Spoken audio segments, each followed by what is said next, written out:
Assalamualaikum warahmatullahi wabarakatuh.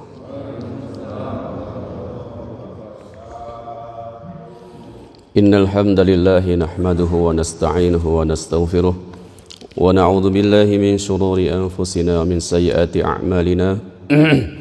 May yahdihillahu fala mudilla lahu wa may yudlil fala hadiya lahu. Nashhadu an la ilaha illallah wahdahu la syarika lahu.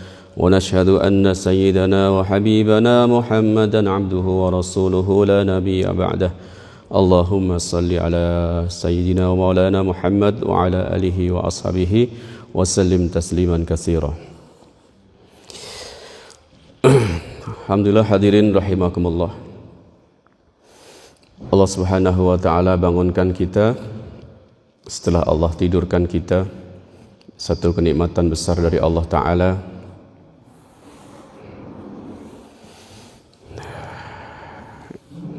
Dan begitulah Allah Subhanahu wa taala memberikan kita kehidupan dan kematian hanya untuk sebuah ujian. Diberi kesehatan, diberi kesakitan, dua-duanya ujian. Diberi kenikmatan berupa kemewahan harta dan kefakiran, juga dua-duanya ujian.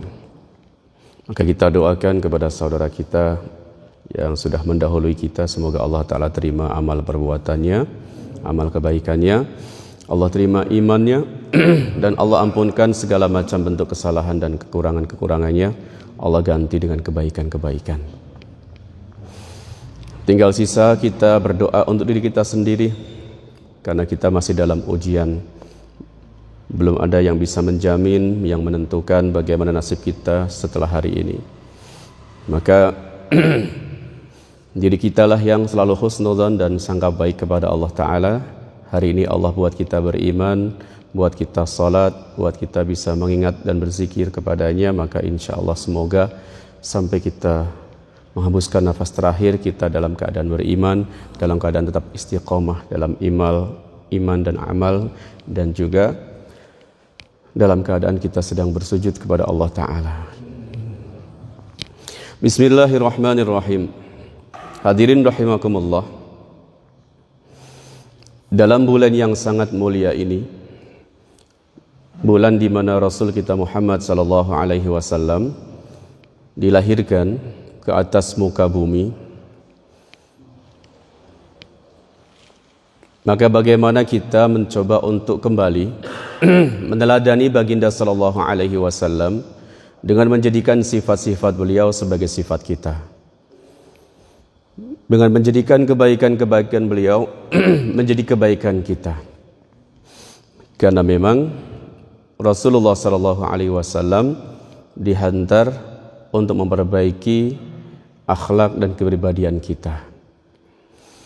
Seorang muslim meskipun dia amalnya banyak menurut zahir yang kelihatan, tapi jika akhlaknya jauh dari seperti yang dicontohkan Rasul, maka masih jauh untuk dikatakan ahli surga. Sehingga dikatakan bahwa ada seseorang yang rajin ibadahnya, rajin sholatnya, puasanya, tapi kalau dia masih senantiasa mengganggu tetangganya, menggunjing kesalahan orang lain, maka bisa dikatakan, Rasul berkatakan, dia ahli neraka. Hadirin rahimakumullah. Maka karena itulah Rasul kita Muhammad sallallahu alaihi wasallam memiliki panggilan, di mana panggilan untuk Rasul semua adalah sifat-sifat Rasul. Beliau disebut sebagai Ahmad, beliau disebut sebagai Mahmud, beliau disebut sebagai Muhammad, beliau disebut sebagai Hamid. Nama beliau banyak, tetapi nama-nama itu semua adalah merupakan kepribadian beliau. Maka jika kita punya anak, alangkah bagusnya kita awali nama-nama anak kita dengan nama-nama sebutan yang merupakan akhlak Nabi kita. Muhammad, Anu, Ahmad, Anu. Ada Muhammadnya, ada Ahmadnya, ada Mahmudnya, dan merupakan sifat-sifat Rasul yang lain bisa kita terapkan dalam nama supaya itu menjadi akhlak anak-anak kita. Dikatakan oleh Imam Ghazali rahimahullah, fa inna adab az-zawahir unwanu adabil bawatin. Etika, adab dan perilaku yang keluar dari zahir dan fisik atau jasad manusia itu merupakan tanda etika yang ada dalam hati dia. Tidak bisa berbeda. Bagaimana cara kita memandang orang, bagaimana cara kita bicara dengan orang, bagaimana cara kita melayani orang, bagaimana cara kita menjawab ketika seseorang marah kepada kita, bagaimana cara kita mengalah ketika kita mampu untuk melawan, itu semua adalah tanda bahwa hati kita sudah terbentuk secara akhlak. Wa harakatul jawarih samaratul khawatir. Dan gerak-gerik tubuh kita semua adalah merupakan buah daripada hati. Wal a'mal natijatul akhlaq wal adab rashkul ma'arif. Dan apa yang kita lakukan, perbuatan apa yang kita lakukan itu merupakan buah dari akhlak diri kita.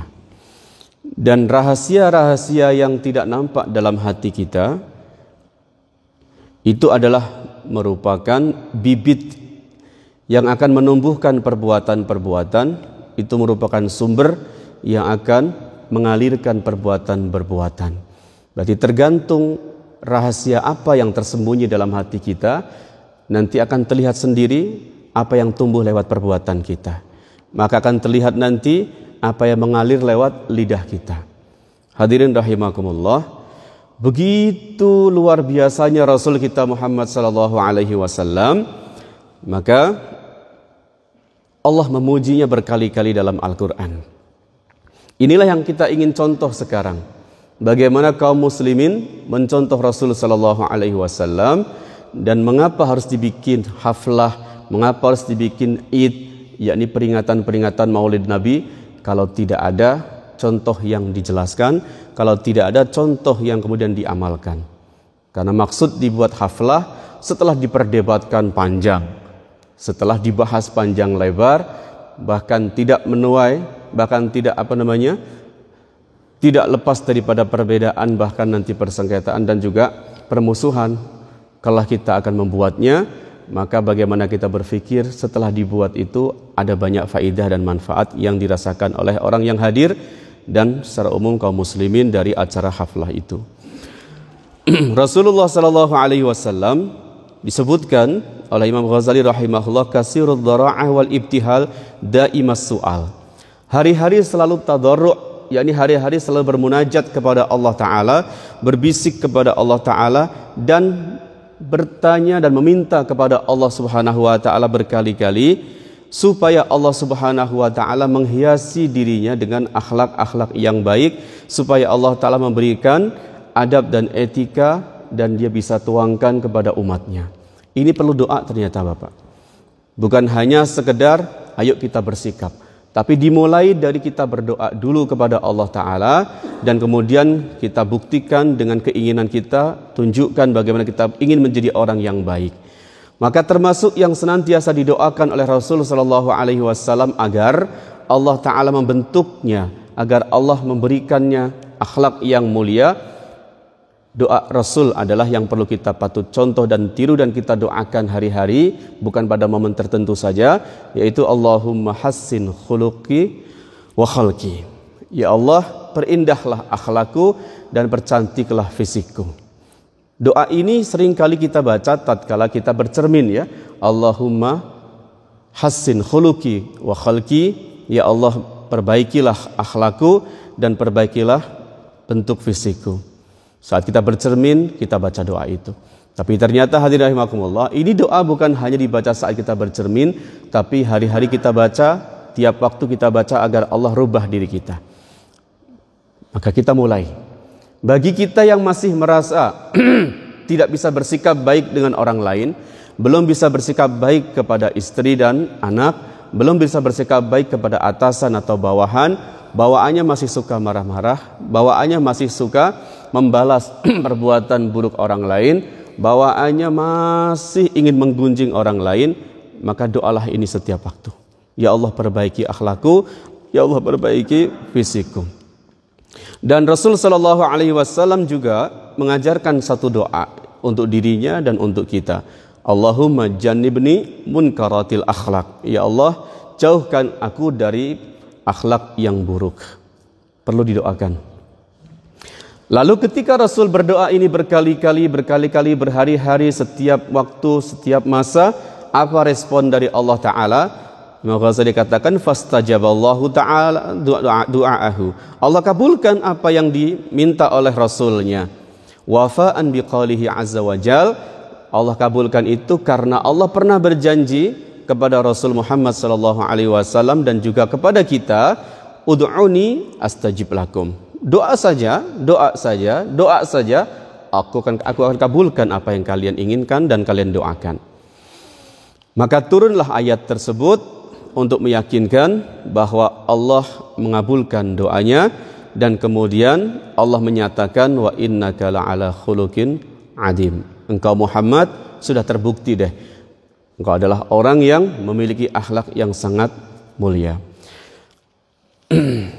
Maka ada satu riwayat menyebutkan Sa'ad bin Hisham radhiyallahu ta'ala anhu datang kepada Aisyah radhiyallahu ta'ala anha dan bertanya mengenai akhlak Rasul sallallahu alaihi wasallam. Maka Aisyah menjawab, "Ama taqra'ul Qur'an?" Apa kamu tidak membaca Al-Qur'an? Jawabnya, "Bala, tentu aku baca Al-Qur'an." Yang kupertanyakan, bagaimanakah akhlak Rasul dahulu? Maka beliau katakan, baca saja Al-Qur'an, karena khuluqu Rasulillahil Qur'an. Karena akhlak Rasul adalah Al-Qur'an. Apa saja yang ada dalam Al-Qur'an mengenai sifat-sifat baik, itu adalah sifat Rasul sallallahu alaihi wasallam. Di antaranya Allah Subhanahu wa taala mengatakan dalam surat Al-A'raf yang dinukilkan oleh Imam Ghazali rahimahullah, khudil afwa. Jadilah orang yang pemaaf. Ini ayatnya sederhana Bapak, tapi prakteknya Masya Allah luar biasa. Jangankan dengan orang lain yang tidak ada hubungan secara batin dengan kita, dengan anak saja kadang kita susah memberi maaf. Dengan istri apalagi lebih sering gelutnya daripada saling memaafkannya. Makanya tidak jarang hari-hari kita dengar, kita lihat suami istri selalu bertengkar. Ini masalahnya apa? Masalahnya satu, maunya menyalahkan orang lain, maunya menyalahkan pasangan dan tidak mau memberikan maaf. Dia merasa benar. Dia merasa benar itu kan menurut dia sebetulnya. Maka jadi masalah besar. Khudil afwa, satu sifat Rasul yang ditunjukkan oleh Al-Quran, dijelaskan oleh Al-Quran adalah jadilah kamu sebagai seorang pemaaf. Lalu apakah Rasul menjadi pemaaf? Tidak diragukan lagi. Contoh-contoh dari awal ketika Rasul mendakwahkan agamanya, di mana Rasul dihina, dicaci, diludahi, ditimpuk dengan batu, diusir dari tempatnya dan sebagainya, semua adalah contoh di mana Rasul memaafkan orang-orang yang menzalimi dirinya. Wa'mur bil urfi, sifat akhlak Rasul yang kedua selain memberikan maaf kepada siapapun yang menzalimi dirinya, Rasul juga senantiasa memerintahkan kebaikan. Dan coba kita satukan, maafkan tapi bicara dan nasihati dia. Maafkan dan nasihati dia agar dia bisa berbuat yang baik. Wa'arid anil jahilin, dan selebihnya jika kita bertemu dengan orang-orang bodoh, orang-orang bodoh itu berarti dia bicara tanpa dasar, dia bicara tanpa ilmu, dia berbuat dengan kebodohannya. Maka perintah Al-Quran, maka contoh yang dibuat Rasul, ketika kita bertemu dengan orang-orang yang seperti ini, udah kita tinggalin saja, jangan dilawan. Dan sebetulnya diamnya kita saat berhadapan dengan orang-orang bodoh yang bicara macam-macam dengan kita, yang bicara kasar dengan kita mendiamkannya, itu adalah sebuah tamparan yang lebih keras. Apalagi misalkan yang kita hadapi sekarang adalah pasangan hidup kita sendiri, yang biasanya laki-laki lebih kuat secara ilmunya lebih kuat secara sabarnya, dan lebih kuat secara pengalamannya ketika berhadapan dengan istri. Dan kita lihat memang istri tidak paham dalam masalah yang sedang kita bahas, udah nggak usah kita perpanjang. Nanti buntutnya akan jadi lebih panjang jika kita ladeni, karena saat itu dia sedang berlaku atau bersikap yang bodoh. Firman Allah berikutnya yang Allah tunjukkan untuk Rasul kita Muhammad sallallahu alaihi wasallam, innallaha ya'muru bil adl. Allah perintahkan agar kamu berbuat yang adil. Tadi sini hadirin rahimakumullah, berbuat yang adil sifatnya sangat umum sekali, maka di mana-mana kita bisa menerapkan keadilan. Bukan hanya masalah dalam kasus pengadilan saja, tapi bersikap adil dengan orang-orang yang di sekitar kita dalam kita bersikap. Wal ihsan, dan Allah perintahkan untuk berbuat baik. Wa ita idil kurba, kalau punya kerabat famili, maka perintah Allah adalah berikan bantuan saat kerabatmu membutuhkan bantuanmu. Wa yanha 'anil fahsya'i wal munkari wal baghyi, Allah melarang dari perbuatan munkar, Allah melarang dari perbuatan yang keji, dan Allah melarang dari berbuat yang bodoh dan kezaliman. Masih banyak lagi ayat-ayat yang Allah tunjukkan sebagai sikap Rasul. Maka kata Aisyah, bacalah Quran di mana ada sikap-sikap baik, akhlak-akhlak yang baik, itulah dia sifat Rasul sallallahu alaihi wasallam. Maka begitulah kita katakan, ulama-ulama mengatakan karena Rasul adalah orang yang paling tinggi akhlaknya, paling mulia akhlaknya, karena itu beliau pantas untuk dicintai. Hadirin, siapa yang tidak cinta dengan pasangan kita? Semuanya mencintai. Siapa yang tidak cinta dengan orang tua kita? Semuanya mencintai. Tapi Rasul katakan tidak akan sempurna iman kalian sampai dengan kalian lebih mencintai aku daripada kedua orang tuamu sendiri, kepada anakmu sendiri, bahkan dalam satu riwayat melebihi kamu cinta kepada dirimu sendiri. Ini yang belum kita bisa pahami kadang-kadang, atau sudah paham tapi masih susah mempraktekannya. Hadirin rahimakumullah, maka berkali-kali kita sampaikan dalam majelis-majelis haflah atau majelis-majelis di mana kita mengingat kelahiran Nabi sallallahu alaihi wasallam, sifat-sifat kebaikan Rasul agar diteladani oleh umatnya. Jangankan kita, Allah Subhanahu wa taala sendiri pun menunjukkan cintanya kepada Rasul, menunjukkan hormatnya kepada Rasul, padahal kan dia Allah yang menciptakannya. Tapi Allah menunjukkan itu semua karena hebatnya Rasul dan ingin mengajarkan kepada kita selaku umat akhir zaman sebagai umatnya agar kita senantiasa bersikap sama seperti Allah bersikap kepada Rasul Muhammad sallallahu alaihi wasallam.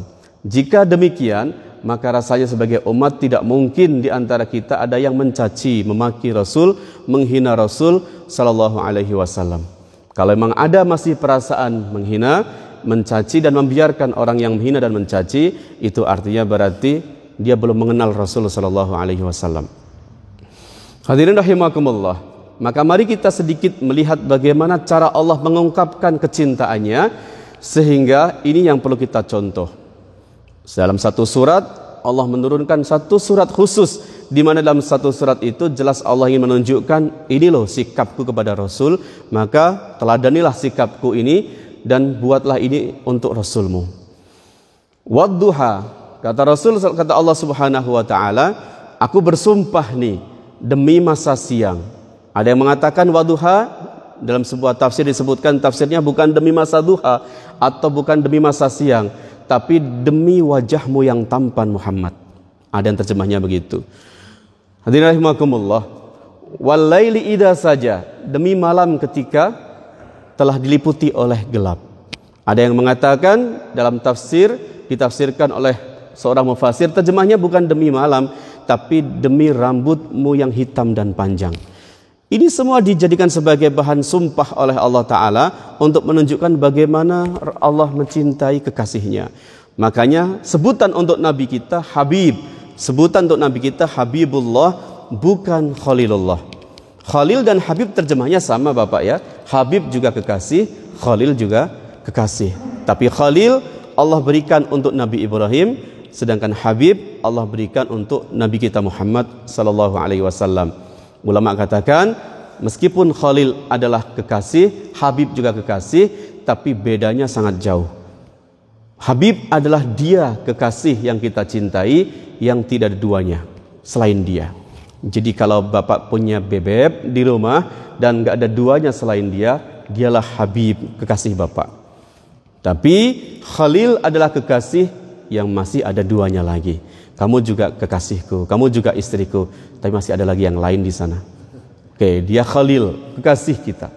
Hadirin, maka begitulah cara Allah mengungkapkan bahwa inilah kekasihku yang tidak ada duanya lagi. Maka bagaimana sanggup seorang manusia mencaci manusia yang disebut Habib oleh Allah Ta'ala sebagai kekasihnya, manusia tercinta bagi Allah, tidak ada lagi selain dia bagi Allah Ta'ala. Yang dikatakan dunia ini diciptakan gara-gara dia, dunia ini diadakan hanya karena dia, semua karena dia, semua karena dia. Langit dan bumi beserta isinya, matahari dan bulan yang berjalan setiap hari, itu semua karena dia. Karena dia, jasa dia.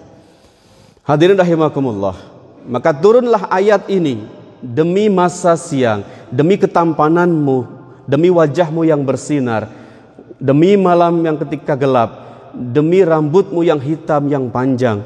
Allah jadikan itu semua sumpah untuk menunjukkan ini penting Nabi kalian. Ini penting untuk kalian kenali Nabi kalian. Wallaili idza saja ma wadda'aka rabbuka wa ma qala.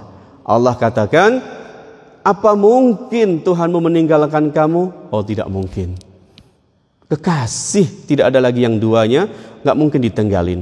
Kalau bapak masih sanggup meninggalkan istri, belum begitu berarti. Kata Allah, tidak mungkin dia meninggalkan kamu wahai Muhammad. Wahai kekasihku, tidak mungkin kalau kamu adalah orang yang pertama di hatiku, maka tidak mungkin aku tinggalkan kamu. Ma wadda'aka rabbuka wa ma qala, dan tidak mungkin rasanya dia membenci dan marah kepadamu. Ini hari ini bagaimana bisa manusia yang bukan siapa-siapa marah dan benci kepada Muhammad sallallahu alaihi wasallam. Bahkan saking tidak mungkinnya Allah marah dan menunjukkan kemarahannya kepada Rasul Muhammad, di dalam surat ini pun Allah membuang kata ka setelah qala, yang dalam susunan bahasa Arab harusnya ma wadda'aka, ada satu dhamir atau kata ganti untuk orang ketiga, untuk orang kedua disebutkan, tidak mungkin dia tinggalkan kamu, maka harusnya di ayat berikutnya pun wa ma qalaka harusnya, dan tidak mungkin dia Allah marah kepadamu harusnya. Tapi Allah buang katamu untuk menunjukkan tidak sanggup. Tidak sanggup. Ini bagaimana bisa kita seorang manusia sanggup mengatakan hal yang buruk, sanggup berbuat sesuatu yang menunjukkan keburukan-keburukan yang tidak seharusnya. Ma wadda'aka rabbuka wa ma qala walal akhiratu khairul laka minal ula. Bagaimana cerita ayat ini turun, bagaimana surat ini diturunkan oleh Allah, inilah contohnya. Ketika Rasul sallallahu alaihi wasallam sedang tidak mendapatkan wahyu dalam beberapa waktu, sampai orang-orang menghinanya, orang-orang mencacinya, mencemoohnya dengan mengatakan ternyata dia ditinggalin sama Tuhannya, tidak ditolong sama Tuhannya, ternyata Tuhannya marah sama dia. Buktinya nggak ada wahyu lagi, dia bungkam, dia diam. Ini artinya bahwa Rasul tidak pernah bicara kecuali dari wahyu. Sebagian ulama mengatakan begitu. Wa ma yantiqu 'anil hawa. Kalaupun mau Rasul bisa menjawab sesuai dengan keinginannya, tapi Rasul lebih memilih sakit hati, disakiti orang, diomongin orang, tapi lebih menunggu apa kata Allah nanti. Dan dari kesabarannya itulah tidak mengatakan keburukan seperti yang dikatakan orang terhadapnya, tidak membalas kesakitan seperti yang dibuat oleh orang lain, maka Allah turunkan surat yang luar biasa ini. Jangan khawatir Muhammad, Allah tidak akan pernah tinggalkan kamu. Inilah ujian bagi mereka dan bagi dirimu. Walal akhiratu khairul laka minal ula. Dan kamu harus tahu, akhirat dengan kenikmatan-kenikmatannya jauh lebih baik bagimu daripada di dunia ini.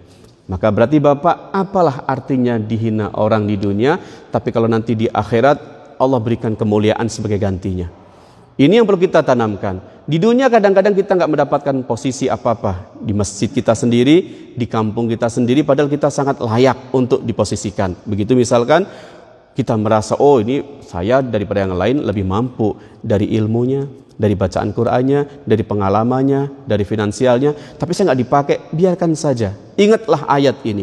Ini ayat mengajarkan kepada Rasul dan kepada kita, ketika ada apapun yang menimpa kita dari berbagai macam bentuk musibah atau sesuatu yang tidak mengenakan, maka berarti lihatlah kisah Rasul, kamu belum seberapa. Muhammad Rasulmu lebih daripada kamu. Bagaimana tidak Bapak, dari keturunan yang mulia, dari seorang yang mulia, tapi dihinakan habis-habisan. Kita belum seberapa. Kalaupun kita hanya tidak dipakai untuk jadi imam di masjid, kecil itu. Kita nggak diangkat sebagai ketua di daerah kita sendiri, kecil itu bukan apa-apa. Akhirat lebih jauh hebat kata Allah daripada kenikmatan, kemuliaan dan segala macam yang kamu harapkan di dunia itu. Walal akhiratu khairul laka minal ula. Dan lebih manis lagi Allah menyebutkan janji-janjinya. Wala saufa yu'tika rabbuka fatarda. Kalau tidak sekarang, sebentar lagi. La saufa dan sin dalam gramatika bahasa Arab ketika dimunculkan dalam kata kerja maka menghasilkan makna akan, ya. Wala saufa yu'tik, sebentar lagi Allah akan memberikan kepadamu, dirahasiakan. Apa itu? Wala saufa yu'tika Rabbuka, sesuatu yang dijanjikan akan diberikan tidak disebutkan oleh Allah Ta'ala karena memang tunggu saja, ini surprise dari Allah. Tapi jelas sesuatu yang sedang kami siapkan, yang aku siapkan kata Allah, sesuatu yang membuat kamu puas, fatardo, kamu akan puas. Ini pun pelajaran Bapak. Kalau hari ini kita belum mencapai maksud tujuan kita, hari ini cita-cita kita belum tercapai, hari ini doa kita belum terkabul, ingatlah doa ini. Allah tidak pernah tinggalkan kamu, begitu. Dan kalaupun kamu tidak sabar, ingat bahwa akhirat jauh lebih baik karena setiap doa yang tidak atau belum dikabul akan Allah ganti di akhirat dengan yang lebih besar. Dan yang ketiga Allah katakan, tunggu saja, bukan sekarang saatnya, tapi aku sedang siapkan untukmu sesuatu yang nanti kamu lihat hasilnya, kamu akan berkata, aku puas ya Allah. Wala saufa yu'tika rabbuka fatarda. Maka pelajaran berikutnya Allah mengajarkan kepada kita, coba kalau kamu tidak percaya kalau aku tidak pernah meninggalkan kamu, kalau kamu belum juga percaya kalau aku ini mengatakan akhirat lebih baik bagimu, kalau kamu belum percaya bahwa aku sudah siapkan sesuatu yang akan kamu sukai dan lebih daripada yang kamu bayangkan, maka coba mundur, ingat kembali hidup di masa lalumu. Bapak disuruh mundur ke masa lalu. Maka Allah mengatakan kepada Rasul kita Muhammad sallallahu alaihi wasallam dengan ayat berikutnya. Wala saufa yu'tika rabbuka fatarda. Allah ingatkan, alam yajidka yatiman fa'awa. Bukankah kamu dulu lahir tanpa ayah, jadi seorang anak yatim? Ketika disebut sebagai anak yatim, artinya sudah Bapak bayangkan di pikiran kita, ya. Anak lahir dalam keadaan yatim, kecil ditinggal ayahnya, atau lahir dalam keadaan tidak ada ayahnya, kasihan sekali. Tapi bukankah kamu ingat, kamu memang yatim ketika lahir, tapi kami berikan kepadamu tempat dan keamanan, sehingga kamu dijaga oleh keluargamu, dijaga oleh ibumu, ibumu meninggal dijaga oleh kakekmu, kakekmu meninggal kamu dirawat oleh pamanmu. Itu sama dengan bapakmu lengkap, orang tuamu lengkap. Maka kamu ingatlah di masa lalu, kalau tidak sudah kutinggalkan kamu. Itu bukti kata Allah Ta'ala, dari sejak kamu lahir aku tidak pernah tinggalkan kamu. Meskipun terlihat kamu sebagai yatim, tapi sebetulnya walaupun bukan ayah, banyak orang yang menyayangimu. Terus Allah katakan apa lagi? Alam yajidka yatiman fa'awa wa wajadaka dhalan fahada. Ayat yang sempat viral, yang dikatakan bahwa Rasul kita juga pernah sesat. Jadi kalau kita pernah sesat, sama dong dengan Rasul kita. Ini enggak tepat terjemahnya. Wa wajadaka dhalan fahada. Lebih tepat terjemah, walaupun banyak terjemahnya, adalah lihatlah dan ingatlah dirimu saat dulu kamu masih mencari aku. Di sini bukan tersesat secara akidah, bukan saat amaliyah, tapi mencari petunjuk bagaimana saya harus bersikap sekarang ini. Hadirin, karena di waktu itu orang-orang Mekah jahil semuanya. Namanya remaja-remaja saat itu sudah hal yang biasa bagi mereka melakukan seks bebas. Udah biasa ganti-ganti pasangan. Bahasa kasarnya tidak ada lagi yang bujangan dan gadis. Dan mabuk-mabukan adalah hal yang wajar di sana saat jahil begitu. Tapi Rasul kita Muhammad SAW terjaga dari semua itu, dan beliau mencari bagaimana harus menyadarkan orang. Maka mencari siapa yang bisa menyadarkan dan caranya bagaimana. Saat itulah Allah katakan wa wajadaka dhalan. Dulu kamu mencari tahu harus bagaimana. Fahada, lalu dia Allah, berarti dirinya sendiri Allah katakan, dia kasih petunjuk kepadamu bagaimana harus bersikap dan berbuat. Dia tunjukkan kamu harus kemana. Maka turunlah Al-Quran, karena huda yang Allah katakan fahada, isinya adalah Al-Quran. Hudal lil muttaqin. Al-Quran adalah petunjuk. Allah tunjukkan satu persatu ayatnya, lalu kamu bisa membuat perubahan di mana Makkah dulu seperti apa dan hari ini seperti apa. Allah ingatkan lagi dan lagi kenikmatan-kenikmatannya, dari mulai kenikmatan secara finansial, secara fisik, dan juga secara moral, spiritual. Allah ingatkan semua. Jadi jangan terlalu bersedih kalau kamu menghadapi musibah hanya hinaan dari orang-orang. Berarti kalau sekarang Rasul sudah tidak ada dan dihina, udah biasa. Rasul nggak kaget. Di masa hidupnya pun Rasul sudah biasa dihina. Tapi Allah sudah mengajarkan bagaimana Rasul harus bersikap. Ingat, mundur ke belakang, kamu akan lebih bersyukur dalam kehidupanmu. Dan kemudian Allah katakan lagi apa? Wa wajadaka dhalan fahada wa wajadaka ailan fa'aghna. Ingatkah dulu kamu tidak punya apa-apa. Hanya seorang bujangan biasa yang bukan orang kaya. Lalu kami temukan kamu dengan seorang wanita kaya raya dan kami nikahkan kamu dengannya, kemudian kamu menjadi orang yang punya. Itu pun diingatkan oleh Allah Subhanahu wa taala. Maka hadirin, 3 ayat di atas adalah janji Allah. Apa janjinya pertama? Yang di atas tadi, ma wadda'aka rabbuka wa ma qala, itu janji Allah dengan ayat berikut-berikutnya. Lalu 3 ayat setelahnya Allah mencoba mengingatkan masa lalunya agar lebih bersikap bijak, agar lebih bersikap untuk bersyukur kepada Allah Ta'ala. Tetapi ayat 3 seterusnya Allah menunjukkan apa yang harus kamu lakukan saat ini. Maka begitulah untuk solusi kehidupan kita Bapak, karena kita pasti ada siang dan malam. Maka Allah katakan demi masa siang. Artinya siang adalah waktu di mana kita penuh dengan keletihan. Hidup ini letih, capek, banyak masalah. Emang harus begitu kata Allah. Walaili idza saja, lalu Allah katakan tapi jangan putus asa. Kalau siang kamu capek, malam kan bisa istirahat. Maka insya Allah begitu. Kemarin kamu ada masalah dengan keluarga, dengan istri. Kemarin kamu masalah dengan kawan-kawan di masjidmu sendiri. Kamu punya masalah dengan orang kantormu sendiri. Itu anggaplah siang. Sebentar lagi malam kamu bisa istirahat. Inna ma'al usri yusra. Maka Allah katakan setelah siang akan ada malam. Setelah capek akan ada rehat setelahnya. Ada kesusahan pasti ada kemudahan. Tapi ingat sejarah masa lalumu. Dan kemudian Allah ingin memberikan solusi. Kalau kamu dulu yatim lalu aku asuh kata Allah, maka sekarang berarti bersyukurlah dan berbuatlah seperti yang Allah lakukan terhadapmu. Maka jika kamu melihat anak-anak yatim, fa'ammal yatima fala takhar. Ini bentuk syukurmu. Inilah syukur Bapak. Kalau dulu kita yatim lalu Allah menjaga kita sampai kita kemudian menjadi orang yang luar biasa saat ini, maka berarti sekarang syukuri kenikmatan Allah itu dengan bantu anak-anak yatim. Wa ammal yatima fala taqhar wa ammas sa'ila fala tanhar. Dan dulu kamu miskin, lalu Allah kayakan kamu. Jadi berarti kalau nanti ada yang minta-minta sumbangan, minta-minta untuk hajat keperluan, minta utang piutang dan kamu mampu, maka jangan kamu hina. Berikan. Makanya di hadis dikatakan Rasul tiap kali diminta pasti ngasih, diminta ngasih. Kalaupun tidak punya sesuatu yang mau dikasihkan, Rasul katakan ambil di sana, katakan warung bahasa sekarang ya, utang ke dia nanti aku yang bayar. Karena Rasul diajarkan, kamu dulu dirawat sama Allah, orang tidak punya sampai jadi orang punya. Sekarang kalau ada yang minta dalam bentuk hutang atau minta hibah dan sebagainya, kasih kalau kamu punya.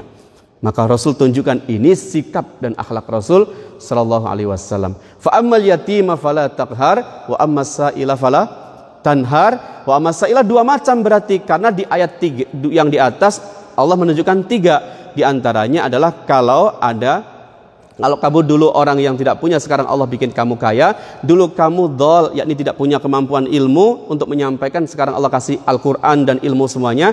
Maka sa'il di sini pun bisa diterjemahkan dengan pertanyaan berupa ilmu. Wa amasa'ilah, jika ada yang datang kepadamu bertanya tentang ilmu pengetahuan, maka berarti sampaikan ilmu yang kamu tahu karena kamu sudah diberi Al-Quran oleh Allah Ta'ala.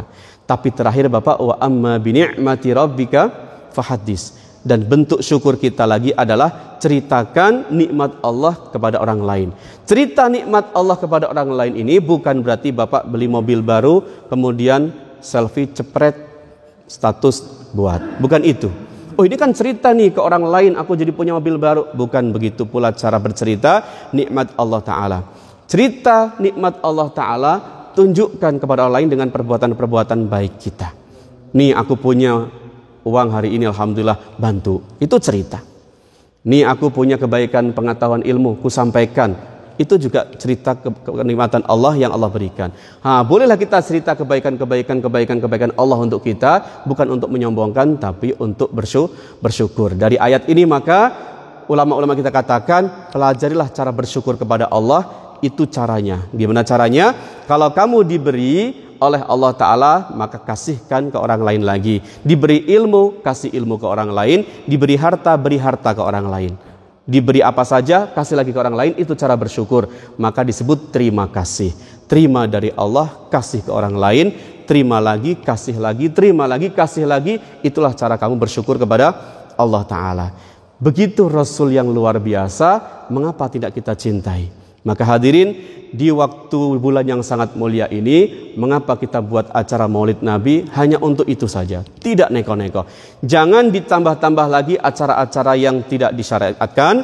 Kalau kita sudah membuat acara haflah Maulid Nabi, maka isilah dengan bercerita tentang sejarah Nabi, kebaikan Nabi, ajak orang untuk mengikuti akhlak Nabi, karena Allah katakan wa innaka la'ala khuluqin adzim, maka kita contoh. Hadirin rahimakumullah, bukan untuk diperdebatkan, untuk dibedakan Nabi kita lebih hebat mana dengan Nabi-Nabi yang dahulu. Tidak untuk kita perdebatkan, hanya untuk sebuah pengalaman dan ilmiah saja. Maka dapat kita katakan dari beberapa hadis dan ayat, termasuknya ayat setelah wadduha, Allah katakan alam nashrah laka sadrak. Ini bukti kalau Allah sangat peduli dengan Rasul kita. Maka Allah katakan, tidakkah atau bukankah sudah kulapangkan dadamu? Bapak pernah merasa sempit dada? Pernah? Doalah Rabbi syrahli, kan begitu ya. Rabbi syrahli. Siapa Nabi yang pernah berdoa Rabbi syrahli? Nabi Musa alaihi salam. Nabi Musa dalam doanya Rabbi syrahli, ya Allah lapangkan dadaku, lapangkan dadaku. Inilah perbedaannya. Yang tadi kita katakan bukan untuk membanding-bandingkan. Rasul juga pernah melarang jangan banding-bandingkan aku dengan saudara-saudara nabiku yang lain. Tapi dalam hadis-hadis juga menunjukkan memang mereka jelas dibedakan oleh Allah Ta'ala. Tapi sebagai kita, sebagai manusia biasa, jangan membeda-bedakan. Cuman kita mau tahu bagaimana Nabi kita di hadapan Allah dibanding Nabi yang lain. Maka Allah katakan, kalau Nabi Musa Rabbi syrahli, tapi untuk Rasul Muhammad, Allah sendiri yang tanpa didoakan, tanpa dimintai, Allah katakan alam nashrah. Di satu sisi Nabi Musa katakan Rabbi syrahli, ya Allah lapangkan dadaku, buka dadaku. Di ayat yang lain Allah katakan alam nashrah, bukankah aku sudah lapangkan dadamu? Perbedaannya di situ. Hadirin rahimakumullah, tentang Nabi Isa alaihissalam yang sangat terpuji, yang sangat diagung-agungkan. Kenapa tidak? Mukjizat Nabi Isa alaihissalam itu adalah diantaranya yang sangat masyhur, bisa menghidupkan yang mati. Ada orang mati dipanggil namanya berdiri lagi, hidup lagi. Wow, luar biasa. Ya, karena memang di zaman itu yang menjadi andalan bagi mereka adalah pengobatan dan pengobatan medis. Maka mukjizatnya pun disesuaikan dengan umatnya. Maka Allah berikan kemampuan, jangankan yang mati, jangankan yang sakit bisa disembuhkan oleh Nabi Isa, yang mati pun bisa dihidupkan. Tapi hadirin rahimakumullah, ketika Nabi Isa alaihissalam lahir dan kemudian sedikit jadi kecurigaan dari masyarakatnya, ini kok bisa seorang wanita, yakni ibu Nabi Isa alaihissalam, tiba-tiba melahirkan anak. Maka dalam kisahnya, Maryam alaihissalam diperintahkan untuk isyarat kepada Nabi Isa yang masih bayi. Disitulah Nabi Isa alaihissalam yang masih bayi sempat mengatakan kalimat-kalimat yang diceritakan oleh Al-Quran, di mana kalimat itu menunjukkan inni abdullah, aku adalah seorang hamba Allah Ta'ala. Dan di antaranya lagi Nabi Isa berkata, dia Allah memberikan aku kitab, dan seterusnya.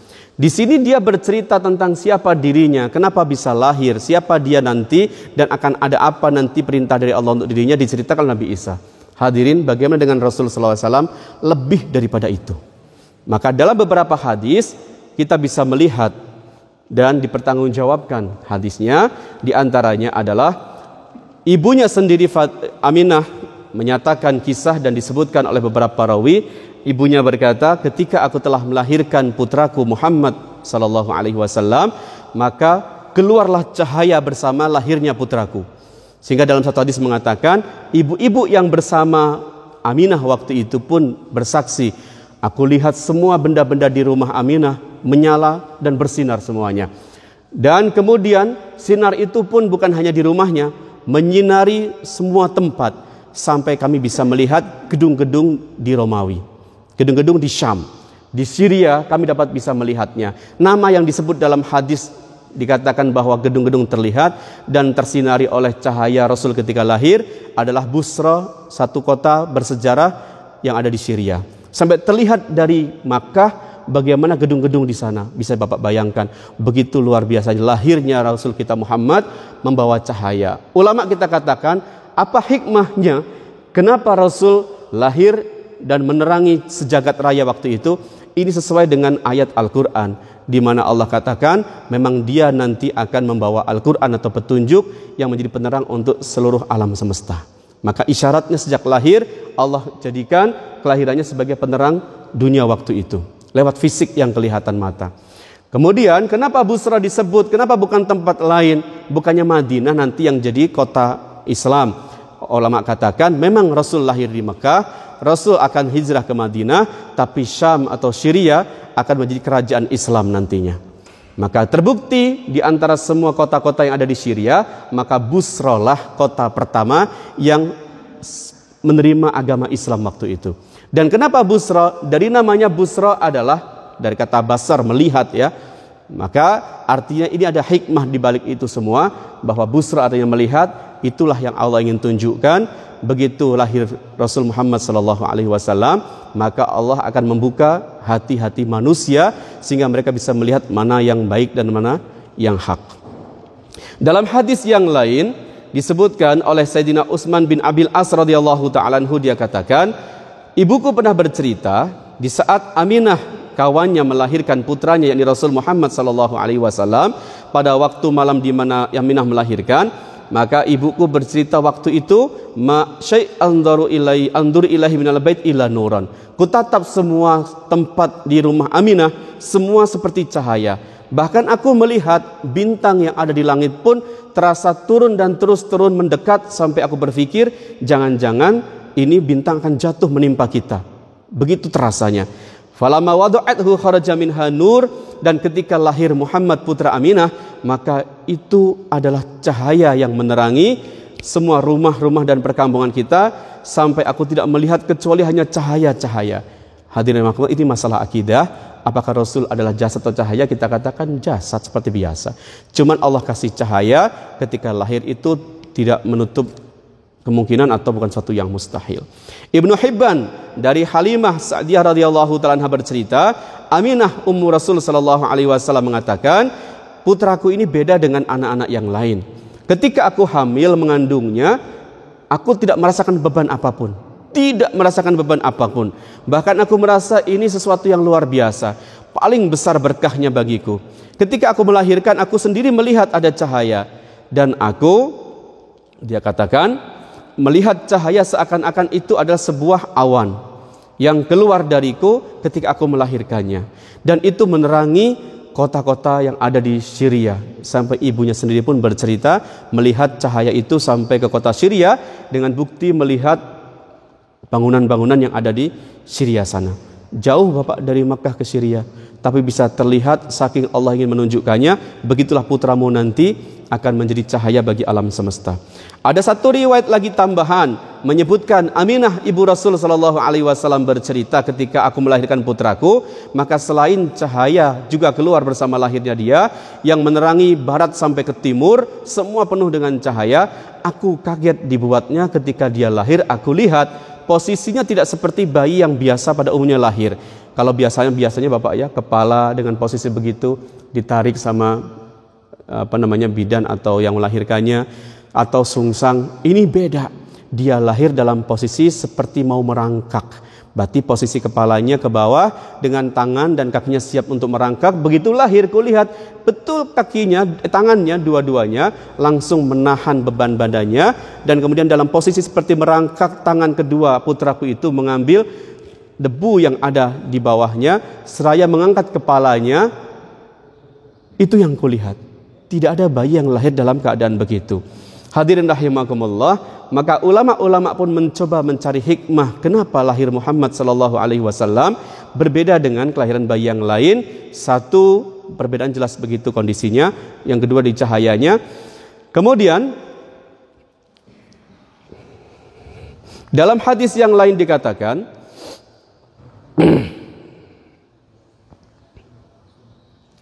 setelah dia seperti posisi merangkak dan menggenggam debu, mengangkat kepalanya ke atas langit seperti melihat sesuatu, dia pun bersujud dan menempelkan jidatnya ke tempat layaknya kita bersujud. Ini kan cerita sujud setelah kita tahu, oh begitu bentuk cara sujud kita ketika sholat. Dan itu sudah dilakukan oleh Rasul kita saat beliau lahir. Maka ulama kita coba melihat, coba lihatlah. Kalau Nabi Isa alaihissalam berkata, ini Abdullah saat dia bayi, berarti menyatakan aku ini hamba Allah. Jangan kalian berpikir yang macam-macam. Ini penghambaan atau ubudiyah yang ditunjukkan baru lewat lisan, perkataan, belum perbuatan. Tapi Rasul kita tidak perlu berkata ini Abdullah, sudah langsung sujud di hadapan Allah Ta'ala. Maka dialah Rasul kita Muhammad sallallahu alaihi wasallam. Dan kenapa Rasul mengangkat kepalanya ke atas langit? Ini isyarat dari Allah bahwa langit adalah tinggi. Rasul mengangkat artinya dia nanti manusia yang akan diangkat oleh Allah Ta'ala kepada derajat yang paling tinggi, melebihi manusia-manusia dan derajat manusia yang Allah berikan kepada mereka. Sampai kepada nabi yang lain pun lebih tinggi Muhammad sallallahu alaihi wasallam. Hadirin rahimakumullah, kalau kita tahu bahwa Nabi kita Muhammad sallallahu alaihi wasallam begitu agung, sejak lahirnya diagungkan Allah, sampai dengan matinya pun dikasih pilihan oleh Allah.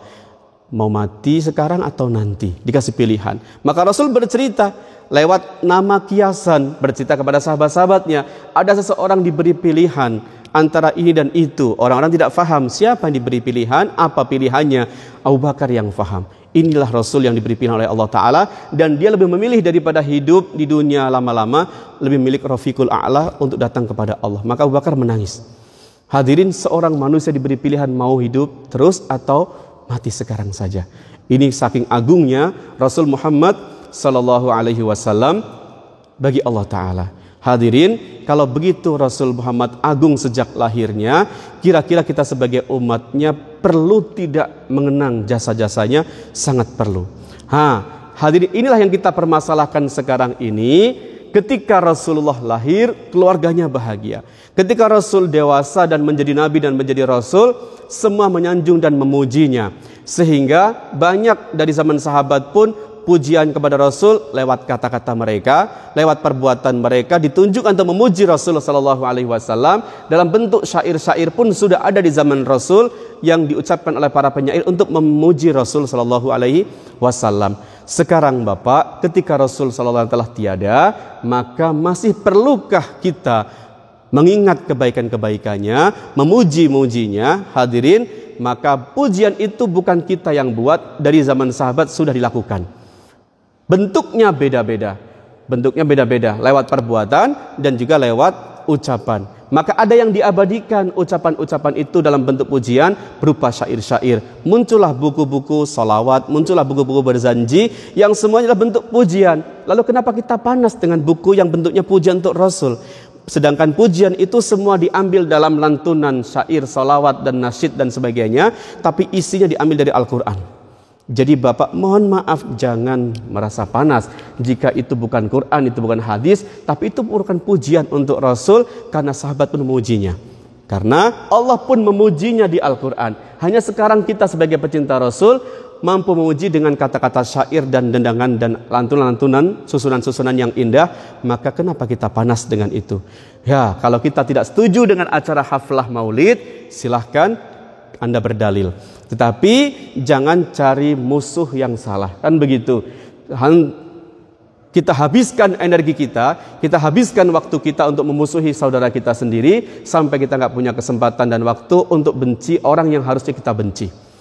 Mereka lah yang menghina Nabi, mereka lah musuh-musuh Allah yang harusnya kita urusin, yang kita benci dan kita sikapi, malah kita tinggalkan dan kita justru memusuhi saudara kita sendiri. Ini yang ingin kita sampaikan. Ayo kita senantiasa rukun, maafkan jika ada yang salah dengan kita, ambil hati orang dengan perbuatan kita, dan baik jika kita tidak setuju dengan perbuatan orang lain, maka sikap kita adalah kita buat pilihan kita. Hadirin, satu kata penutup dari saya adalah, jika bulan-bulan sekarang ini terus menuai perbedaan di antara kita, maka kita katakan bagaimana sikap kita menyikapi saudara kita yang buat acara haflah maulid Nabi, atau bagaimana sikap kita. Maka kita katakan, hadirin rahimakumullah, bersikap adillah. Bersikap adillah, karena Allah perintahkan kita untuk buat adil. Bagaimana cara bersikap kita buat adil? Cara bersikap kita untuk buat adil adalah pelajari turunan dalil-dalilnya, pelajari apa yang mereka buat, kemudian kamu pilih keputusan untuk dirimu sendiri. Setelah kamu pilih keputusan diri kamu sendiri, kamu setuju atau tidak, hargai apa yang dibuat oleh orang lain, karena mereka juga punya dalil. Makanya disebut ikhtilaf, perbedaan. Perbedaan itu jelas artinya adalah sesuatu yang dibedakan, tapi masing-masing punya dalil. Kalau tidak berdalil, bukan perbedaan itu namanya ya, tapi kesesatan. Hadirin rahimakumullah. Tapi kemudian kita katakan, apakah ini ada syariatnya? Kalau secara contoh jelas kita senantiasa dengar dari ulama-ulama, Rasul tidak pernah memperingati kelahirannya. Begitu kan ya? Rasul tidak pernah memperingati kelahirannya, jadi berarti nggak ada contohnya langsung dari Rasul Shallallahu Alaihi Wasallam. Kenapa Rasul tidak buat? Ya banyak alasan. Di antaranya nanti misalkan takut membebani umatnya, takutnya nanti diwajibkan, dan lain sebagainya. Ada banyak perbuatan yang Rasul nggak dilakukan karena Rasul takut membebani umat. Ada banyak alasan, di antaranya Rasul tidak ingin memberatkan atau tidak ingin diwajibkan untuk umatnya nanti. Hadirin rahimakumullah, makanya Rasul mengatakan, andaikan aku tidak takut memberatkan umatku, niscaya aku akan perintahkan mereka senantiasa bersiwak setiap kali mau sholat. Tapi kan itu berarti keinginan. Hadirin rahimakumullah, maka jika Rasul tidak mencontohkan, oke, kita katakan itu berarti sesuatu yang baru yang dibuat. Tetapi kita harus katakan hadirin bahwa sesuatu yang tidak dicontohkan Rasul, tidak dibuat Rasul, bukan berarti semuanya adalah sesat dan semuanya neraka, tidak. Karena jika iya, maka kita akan lihat banyak sahabat yang sesat berarti dalam kehidupannya. Kenapa begitu? Bapak lihat di hadis-hadis, tidak ada Rasul secara lisan mengatakan setelah wudhu kalian salat 2 rakaat lisyukril wudhu, tidak ada. Tidak ada ajaran yang dicontohkan Rasul, tidak ada ajaran yang diucapkan Rasul, tapi Rasul bertanya, wahai Bilal, kenapa aku sudah dengar suara sendalmu? Kata Bilal apa? Ya Rasul, itu karena aku tiap kali berwudu maka aku sholat 2 rakaat. Rasul nggak mengatakan ini bid'ah, ini baru nih, aku nggak pernah mengajarkan, sesat kamu, neraka kamu, tidak. Sesuatu yang tidak dicontohkan Rasul bisa dibuat oleh sahabat asal dibuatnya itu tidak bertentangan dengan syariat. Apa salahnya sholat 2 rakaat? Salahnya kamu tidak menisbatkan dengan perbuatan Rasul, tapi Rasul nggak menyalahkan. Begitu. Hadirin rahimakumullah, kalaulah sesat maka banyak cerita-cerita hadis yang demikian. Seorang sahabi dilaporkan, ya Rasulullah, dia kalau ngimamin pasti kulhu dulu, habis kulhu baru baca surat yang lain. Tiap-tiap ngimamin begitu, panggil dia, ditanya alasannya, kenapa kamu buat begitu? Katanya aku suka dengan surat Al-Ikhlas. Jawabnya maka, bahwa ini surat Al-Ikhlas yang kamu cintai akan membawa kebahagiaan kamu di akhirat. Hadirin, ini di zaman sahabat banyak terjadi hal-hal yang tidak dicontohkan Rasul, tapi Rasul juga mendiamkan dan setuju. Kalau orang katakan itu kan takriri ya, didiamkan Rasul berarti akhirnya jadi sunnah. Takriri itu kan setelah Rasul tahu. Sebelum Rasul tahu berarti bid'ah kan ya. Tapi Rasul juga mendiamkan, tidak mengatakan dulu bid'ah, sekarang takrir, tidak. Hadirin, artinya jadi berarti cara mengartikan kita hadis bahwa kullu bid'atin dolalah itu bukan semua bid'ah sesat, tapi bid'ah yang bertentangan dengan syariat itu yang sesat. Kalau nggak bertentangan syariat maka tidak sesat. Karena ulama-ulama kita, sahabat-sahabat Rasul sendiri pun banyak melakukan perbuatan-perbuatan yang sifatnya bukan dicontohkan Rasul tapi masih berupa kebaikan. Hadirin, maka jika hari ini ada saudara kita yang membuat peringatan haflah maulid Nabi, asal yang dilakukan masih sesuai dengan syariat, asal ya, seperti apa? Membacakan sirah nabawi, membacakan lantunan ayat Al-Quran, cerita tentang akhlak Rasul, mengajak mereka untuk mengikuti kehidupan Rasul, lalu berbagi sedekah, it'amut ta'am, dan menyenangkan hati orang lain, bersilaturahim dan sebagainya, kita katakan yes, oke. Tapi kalau dicampur, hadirin, kita pun sebagai orang yang misalkan setuju dengan membuat haflah maulid ini pun tidak setuju. Ditambah dengan dangdutan, ditambah dengan musik-musik, dengan jogetan, kita pun gak setuju. Maka berarti yang cerdaslah dalam bersikap. Kalau tidak setuju silahkan tidak buat, setuju buatlah, tapi hati-hati jangan ditambah-tambah dengan sesuatu yang mungkar atau sesuatu yang menentang syariat. Itu nanti kan jadi bid'ah yang dolalah memang, jika memang melanggar syariat. Maka berarti dari kita sendiri, kalangan masyarakat yang membuat, dari alim ulama yang membuat, selalu senantiasa ingatkan masyarakat jangan berlebihan dan kebablasan. Sehingga banyak contoh-contoh sekarang saya pun tidak setuju, melihatnya pun rasanya jadi risih. Saya setuju ada haflah maulid dibuat, saya ikut andil di dalamnya, saya duduk. Tapi ketika acaranya ditambah dengan yang beda-beda syariat itu, jadi akhirnya risih sendiri, tidak mau. Nonton pun jadi malas. Ada YouTube yang gitu pun jadi malas. Ya, ada video pun jadi malas. Ini sudah tidak sesuai dengan syariat. Hadirin rahimakumullah, maka itulah kata ulama kita. Bagaimana sikap kita meneladani Rasul adalah berarti kaji dulu, cari kebenarannya, karena yang dibuat semuanya adalah sesuai dengan syariat. Maka meskipun itu sesuatu yang baru, maka bisa kita katakan Bapak ada belasan, ada puluhan dan banyak sekali kita kumpulkan dari alim ulama kita yang tidak berdasarkan hadis tapi mereka buat.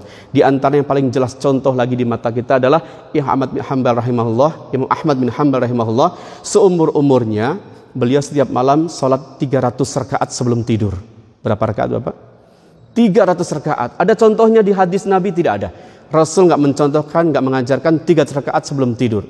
Yang ada adalah 8 rakaat, gitu kan ya, 11 rakaat, begitu tambah 2 rakaat lagi dan seterusnya. Seperti yang kita buat, ada tarawih, ada witir dan sebagainya. Itu yang Rasul contohkan. Tidak ada cerita 300 rakaat. Kalau begitu Ahmad bin Hanbal yang sesat pertama kali dan neraka.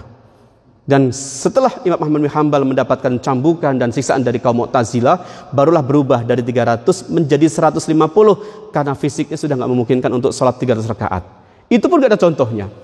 Hadirin, maka kita katakan tidak semua bid'ah itu buruk. Bid'ah itu tergantung bagaimana yang dibuatnya. Dengan begitu hadirin, maka kita di masjid kita, di kampung kita, tidak kita salahkan orang yang melakukan sesuatu yang mungkin bagi kita nggak setuju.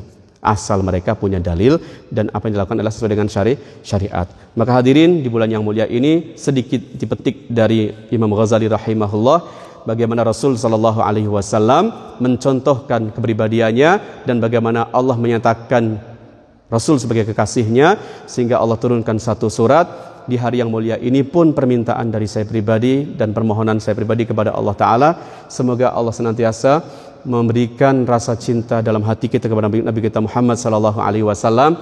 Tangis beliau adalah tangis kita, hinaan untuk beliau juga hinaan buat kita.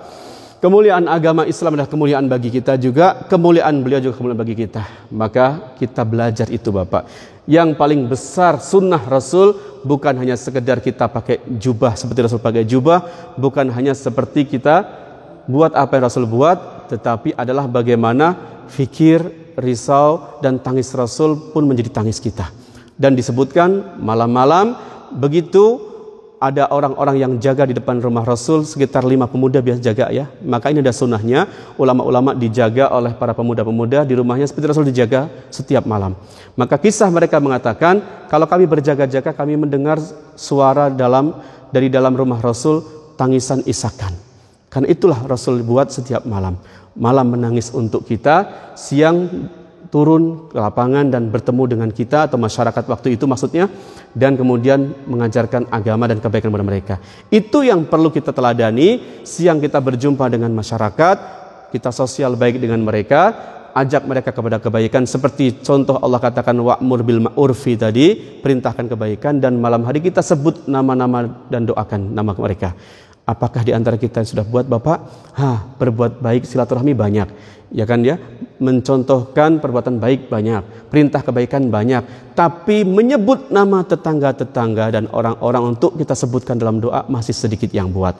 Hadirin, maka sebutkan nama-nama mereka dalam doa kita. Kalau kita melihat ada perbedaan di masjid, berarti cara satu-satunya adalah silaturahim, bagi hadiah, bagi salam, dan sebut mereka dalam doa kita, nama mereka khusus. Insya Allah dengan begitu, maka Allah akan satukan hati kita kembali sehingga masjid kita, kampung kita menjadi kampung yang penuh dengan berkah karena tidak ada perbedaan. Perbedaan itu menyebabkan berkah hilang. Pergelutan, perdebatan dua sahabat menyebabkan keberkahan hilang. Saat itu adalah dicabut atau dilupakannya malam Lailatul Qadar bagi Rasul SAW gara-gara dua orang yang berdebat itu. Semoga Allah hindarkan kita semua dari perdebatan yang tidak ada manfaatnya dan Allah satukan hati kita. Selebihnya mari kita teladani dan kita contoh baginda sallallahu alaihi wasallam, kita masukkan kecintaan baginda dalam hati kita lewat perbuatan, dan jangan lupa Bapak bersolawat setiap hari. Bersalawat di waktu pagi, bersalawat di waktu malam, dan bersalawat di bulan-bulan Maulid lebih-lebih lagi. Di bulan-bulan yang lain pun sama, untuk menunjukkan bahwa ini bukan hanya setahun sekali, tapi setiap hari kita tunjukkan cinta kita kepada Nabi Muhammad sallallahu alaihi wasallam. Bagi sebagian orang Bapak, dari semua doa-doa yang paling mustajab, yang paling luar biasa kesan ketika diucapkan adalah doa yang diawali dengan sholawat. Jadi berarti Bapak punya masalah apa saja, banyak sholawat. Punya rasa sakit apa saja, diawali dengan sholawat, kemudian berdoa, insya Allah Allah kabulkan. Memang harus sakit ya Pak ya. Doa kabul, tapi kok 3 hari nggak kabul-kabul? Memang begitu. Kalau Bapak harus diciptakan menjadi orang yang sakit, dikasih sakit, memang Bapak harus lalui dulu sakitnya itu. Baru saja Allah kabulkan doa Bapak. Hadirin, semoga Allah Ta'ala berikan kita taufik dan kita bisa amalkan dan sampaikan kepada yang lain. Selebihnya, mohon maaf jika ada salahnya, dan saya juga minta doa dari Bapak sekalian untuk kesembuhan. Istri di rumah memang bulan kemarin ya tidak bisa masuk, mohon maaf, saat itu lagi memang genting-gentingnya sampai masuk di ICU selama beberapa hari, 4 hari atau 5 hari di ICU. Sebetulnya ini ICU sudah bukan yang pertama kali ya, sudah ketiga kalinya. Jadi sudah punya pengalaman masuk ICU 3 kali. Saya pun sudah punya pengalaman nungguin di ICU selama 3 kali. Dan kemarin paling parah memang karena dari diabetesnya 600, kemudian tensinya naik 200/120, dan kemudian jantungnya bengkak, paru-parunya penuh dengan cairan, jadi udah Masya Allah bahasa kasarnya gitu, udah gak bisa nafas dan lain sebagainya. Tapi Alhamdulillah sekarang sudah semakin membaik, paru-parunya udah seperti semula lagi, cairan sudah habis, tensi sudah normal, sudah biasa 120/80 begitu, naik dikit turun dikit gitu udah normal. Diabetes juga sudah 130 paling, di bawah 200 terus. Alhamdulillah, semua berkat banyak doa orang-orang, dan di Bapak sekalian pun saya minta doa semoga Allah sembuhkan dan sehat seterusnya, dan Allah gunakan lagi untuk kebaikan-kebaikannya. Demikian pula untuk kita, Allah pun sehatkan kita semua, keluarga kita semua, Allah jaga kita dari sakit, Allah jaga kita dari musibah. Kalaupun ada yang dapat musibah, Allah berikan kesabaran dan Allah ganti dengan sesuatu yang lebih baik.